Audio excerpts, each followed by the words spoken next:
Yunus red line cross করেছেন, লেখা status share করলেন সার্জিস। এদিকে বিএনপি কর্মীদের জন্য ক্ষতিপূরণ চাইলেন আমির খসরু। এবং সর্বশেষ জানাবো, ব্রাহ্মণবাড়িয়ায় দুপক্ষের সংঘর্ষে আহত ৩০।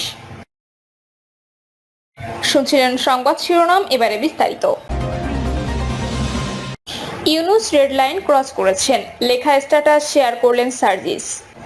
প্রধান উপদেষ্টা ডক্টর মোহাম্মদ ইউনূস আওয়ামী লীগের নির্বাচনে অংশগ্রহণ নিয়ে মন্তব্য করে রেড লাইন অতিক্রম করেছেন এমন বার্তা সম্বলিত এক ব্যক্তির ফেসবুক স্ট্যাটাস শেয়ার করেছেন জাতীয় নাগরিক পার্টির মুখ্য সংগঠক সার্জিস আলম। বার্তায় উল্লেখ করা হয়, ডক্টর ইউনূস যদি আওয়ামী লীগের পক্ষে অবস্থান নেন তাহলে তার বিরুদ্ধে দাঁড়াতে আমরা 1 সেকেন্ডও সময় নেব না।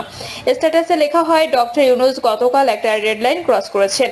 উনি বলেছেন আওয়ামী লীগ ইলেকশনে আসবে কিনা এইটা তারা ডিসিশন নেবে। এই কথা বলার কোনো অধিকার ডক্টর ইউনূসের নাই, কারণ আওয়ামী লীগ নির্বাচনে অংশগ্রহণ করবে কিনা সেই ডিসিশন এই দেশের মানুষ নেবে। 5ই আগস্ট মানুষ আওয়ামী লীগের ব্যাপারে তাদের ডিসিশন জানাইয়া দিছে।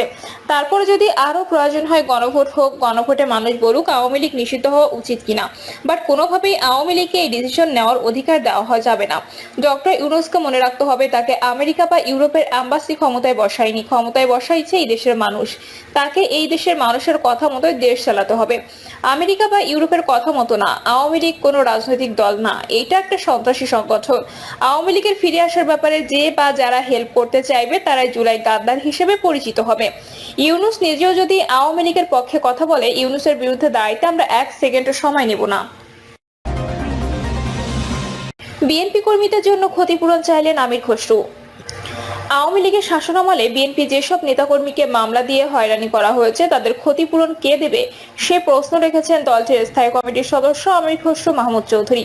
খসরু সাংবাদিকদের বলেন, আমার বিরুদ্ধে 42টা মামলা। বিগত বছরগুলোর সপ্তাহে 2 দিন তো আমাদের কোর্টে সময় দিতে হতো। এখান থেকে বেরিয়ে আসার জন্য কতদিন লাগবে জানি না। আজ একটা রায় হয়েছে, আরো অনেক মামলা আছে। তিনি বলেন, বাংলাদেশে শুধু আমি না, বিএনপির 60 লাখের অধিক নেতাকর্মীর বিরুদ্ধে মিথ্যা মামলা দিয়ে হয়রানি করা হয়েছে। তাদের জেলে নেওয়া হয়েছে, গুম খুন করা হয়েছে, তাদের বাড়ি ছাড়তে হয়েছে, চাকরি ব্যবসা ছাড়তে হয়েছে। বিএনপির এই জ্যেষ্ঠ নেতা বলেন, এই লোকগুলোর কি হবে, তাদের ক্ষতিপূরণ কে দেবে? রাষ্ট্র কি এগুলোর ক্ষতিপূরণ দেবে? তাদের সম্পর্কে তো কোনো কথা শুনতে পাচ্ছি না। গণতন্ত্রের আন্দোলনে যারা মূল ভিত্তি সৃষ্টি করেছিল স্বৈরাচারের বিরুদ্ধে গত 15 বছর ধরে, তাদের কি হবে? তাদের কোনো খবর নিচ্ছে সেটা তো দেখতে পাচ্ছি না। এ বিষয়ে সবার দৃষ্টি আকর্ষণ করে তিনি বলেন, বিগত দিনে যারা এই আন্দোলনে এ জায়গা নিয়ে এসেছিল, স্বৈরাচারের পতন ঘটিয়েছে, 15 থেকে 16 বছর ধরে যারা ত্যাগ স্বীকার করেছে, সবকিছু হারিয়েছে, তাদের ক্ষতিপূরণের জন্য তো কিছু দেখতে পাচ্ছি না। আমার মনে হয় এই বিষয়টা আমাদের সকলের ভাবা দরকার। ব্রাহ্মণবাড়িয়ায় দুপক্ষের সংঘর্ষে আহত 30। ব্রাহ্মণবাড়িয়ার বিজয়নগরে আধিপত্য বিস্তারকে কেন্দ্র করে দুই পক্ষের ব্যাপক সংঘর্ষের ঘটনা ঘটেছে। এতে নারী সহ অন্তত 30 জন আহতের খবর পাওয়া গেছে। স্থানীয়দের বরাতে পুলিশ জানায়, বিজয়নগরের খাদুরাইল গ্রামের আমিন মেম্বার ও গিয়াসউদ্দিনের মধ্যে আধিপত্য বিস্তার নিয়ে দীর্ঘদিন ধরে বিরোধ চলে আসছিল।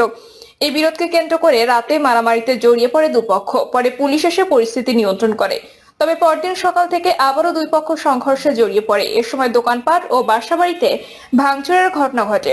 সংঘর্ষে আহত হয় অন্তত 30 জন। সর্বশেষ যৌথ বাহিনীর সহায়তায় পরিস্থিতি নিয়ন্ত্রণে আনে পুলিশ। বিজয়নগর থানার ভারপ্রাপ্ত কর্মকর্তা মোহাম্মদ শহীদুল ইসলাম জানান, আধিপত্য বিস্তারকে কেন্দ্র করে আমিন মেম্বার ও গিয়াসউদ্দিন গ্রুপের মধ্যে সংঘর্ষের ঘটনা ঘটেছে। এ ঘটনায় 4 জনকে আটক করা হয়েছে। পরিস্থিতি বর্তমানে স্বাভাবিক আছে। প্রিয় দর্শক, এই ছিল এখনকার সর্বশেষ সংবাদ। আপডেট সব সংবাদ পেতে চ্যানেলটি সাবস্ক্রাইব করে বেল আইকনটি ক্লিক করে রাখুন।